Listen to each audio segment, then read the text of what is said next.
Hi friends, అందరికీ నమస్కారం. ఆంధ్రప్రదేశ్ వ్యాప్తంగా ఒకటి కాదు, రెండు కాదు, ఏకంగా 44,71,000 మందికి సంబంధించిన పేర్లు అనేది ఓటర్ల జాబితా నుంచి తొలగించబోతున్నట్లు అప్డేట్ అయితే రావడం జరిగింది. ఇందులో మరొక 8,55,000 మందికి సంబంధించి ఈ మధ్య కాలంలో ఈ యొక్క ఎన్యూమరేషన్ పత్రాలు అనేది ఎవరైతే సంబంధిత అధికారులకు ఇచ్చున్నారో వీటిలో మీ యొక్క వివరాలు అనేది తప్పుగా నింపడం కారణంగా మరొక 8,55,000 మందికి సంబంధించిన నోటీసులు అయితే జారీ చేయబోతున్నారు. ఈ యొక్క నోటీసులు అనేది వచ్చిన తర్వాత మీరు ఏం చేయాల్సి ఉంటుంది, అలాగే దీనికి సంబంధించిన మొదటి జాబితా ఎప్పుడు విడుదల చేస్తారు, ఫైనల్ లిస్ట్ ఎప్పుడు విడుదల చేస్తారు అనే దానికి సంబంధించిన అప్డేట్ గురించి ఇప్పుడు నేను మీకైతే తెలియజేస్తాను. ఆంధ్రప్రదేశ్ ప్రభుత్వం విడుదల చేస్తున్న అన్ని రకాల ప్రభుత్వ పథకాలకు సంబంధించి ఎప్పటికప్పుడు తాజా అప్డేట్ కావాలనుకున్నట్లయితే వెంటనే మీరు viral Vasu YouTube channel subscribe చేయడం మాత్రం మర్చిపోవద్దు. ప్రస్తుతం ఆంధ్రప్రదేశ్ లో జరిగిన ఈ యొక్క ఎస్ఐఆర్ కి సంబంధించి అంటే ఓటర్ కార్డులకు సంబంధించిన వెరిఫికేషన్ లో భాగంగా ఈ నెల 24వ తేదీ అంటే నిన్నటితో ఈ యొక్క గడువు అనేది ముగిసింది. కాబట్టి ప్రస్తుతం ఈ యొక్క అధికారుల వద్ద ఉన్న వివరాల ప్రకారం ఆంధ్రప్రదేశ్ వ్యాప్తంగా 44,71,523 మందికి సంబంధించిన డేటా అనేది ప్రస్తుతం ఈ యొక్క ఎన్యూమరేషన్ పత్రాలు అనేది తిరిగి అధికారుల వద్దకు రాలేదని, ఈ యొక్క 44,71,000 మందికి సంబంధించిన పేర్లు అనేది తొలగించబోతున్నట్లయితే తెలియజేశారు. ఇందులో డబుల్ ఎంట్రీలు ఉండడం అంటే ఒకే వ్యక్తి 2-3 ఓటర్ కార్డులు అనేది ఉండడం, అలాగే ప్రస్తుతం అన్ట్రేసబుల్ లో చాలా మంది యొక్క వివరాలు అంటే గతంలో ఓటర్ కార్డుకు రిజిస్ట్రేషన్ చేసుకునే సమయంలో ఒక అడ్రస్ అనేది ఉండడం, ప్రస్తుతం ఆ యొక్క అడ్రస్ లో లేకపోవడంతో అటువంటి వారందరికీ ఈ యొక్క పత్రాలు అనేది ఇవ్వలేకపోయారని, అలాగే చనిపోయిన వారి యొక్క పేర్లు ఇలా పర్మనెంట్ గా వేరొక ప్రాంతాలకు వెళ్లిపోయిన వారు ఇలా చాలా వరకు ఉన్నట్లయితే గుర్తించడం జరిగింది. దీనికి సంబంధించి ప్రస్తుతం ఉన్న ఈ యొక్క వివరాల ఆధారంగా ఈ నెల 31వ తేదీన మొదటి లిస్ట్ అయితే విడుదల చేయబోతున్నారు.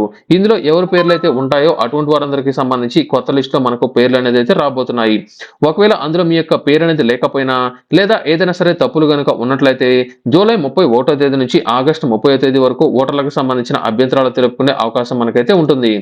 దీనితో పాటుగా మరొక అప్డేట్ ఏమిటంటే మనకు ఫైనల్ ఓటర్ జాబితా అనేది అక్టోబర్ 3వ తేదీన అయితే విడుదల చేయబోతున్నారు. కాబట్టి మనకు ఏదైనా సరే అభ్యంతరాలు కనుక ఉన్నట్లయితే మనకు వచ్చే నెలలో తెలుపుకునే ఛాన్స్ అనేది ఉంటుంది. అయితే వీటితో పాటుగా మనకు మరొక అప్డేట్ కనుక చూసుకున్నట్లయితే ఆంధ్రప్రదేశ్ వ్యాప్తంగా 8,55,000 మందికి సంబంధించిన ఓటర్లకు సంబంధించి నో మ్యాపింగ్ విభాగంలో పెట్టబోతున్నట్లు ఎన్యూమరేషన్ పత్రాల్లో ఓటర్ కార్డులకు సంబంధించిన తప్పులు అనేది ఇచ్చారని, అంటే ప్రస్తుతం ఈ యొక్క ఎన్యూమరేషన్ పత్రాలు అనేది ఎవరైతే తీసుకొని అవి ఫిల్ అనేది చేసి సంబంధిత అధికారులకు అందజేస్తున్నారో ఇచ్చిన డేటా అనేది ప్రస్తుతం ఆన్లైన్ లో సరిగా మ్యాచ్ అనేది కాకపోవడం, అంటే మీ యొక్క తల్లిదండ్రులకు సంబంధించి 2002 జాబితాలో వారికి సంబంధించిన ఈ యొక్క ఓటర్ కార్డుకు సంబంధించిన నంబర్తో పాటు వారి యొక్క పేర్లు అనేది తప్పుగా రాయడం, లేదా మీ యొక్క పేర్లు అనేది తప్పుగా రాయడం, లేదా ఓటర్ కార్డులకు సంబంధించిన దగ్గర ఆధార్ నంబర్లు లేదా ఆధార్ కార్డు దగ్గర ఓటర్ నంబర్లు, లేకపోతే ఆధార్ కార్డులో పేరు అనేది ఒక విధంగా మీరు ఇచ్చిన డేటా అనేది ఒక విధంగా ఉండడం, ఇటువంటి పత్రాల కారణంగా మ్యాపింగ్ అనేది సరిగా కాలేదని అటువంటి వారందరికీ సంబంధించి 8,55,000 మందికి సంబంధించి ఈ యొక్క లిస్ట్ అనేది విడుదల చేసిన తర్వాత మరొకసారి వారికి సంబంధించిన నోటీసులు అయితే జారీ చేయబోతున్నారు.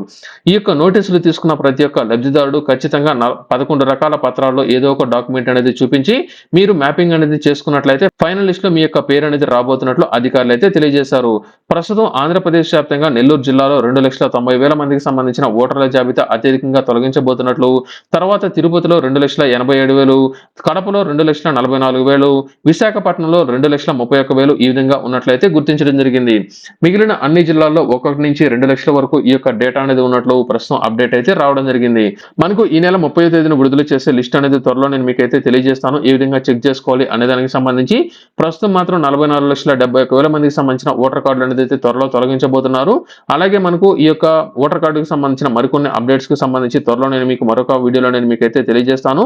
ఎవరైనా సరే కొత్తగా ఓటర్ కార్డుకి రిజిస్ట్రేషన్ చేసుకోవాలనుకున్నట్లయితే డిస్క్రిప్షన్ లో నేను మీకు ఒక లింక్ ఇచ్చినాను. ఈ యొక్క 2026కి సంబంధించి కొత్తగా ఓటర్ కార్డుకి ఏ విధంగా రిజిస్ట్రేషన్ చేసుకోవాలని నేను మీకు తెలియజేస్తున్నాను. ఒకసారి అయితే చెక్ చేయండి.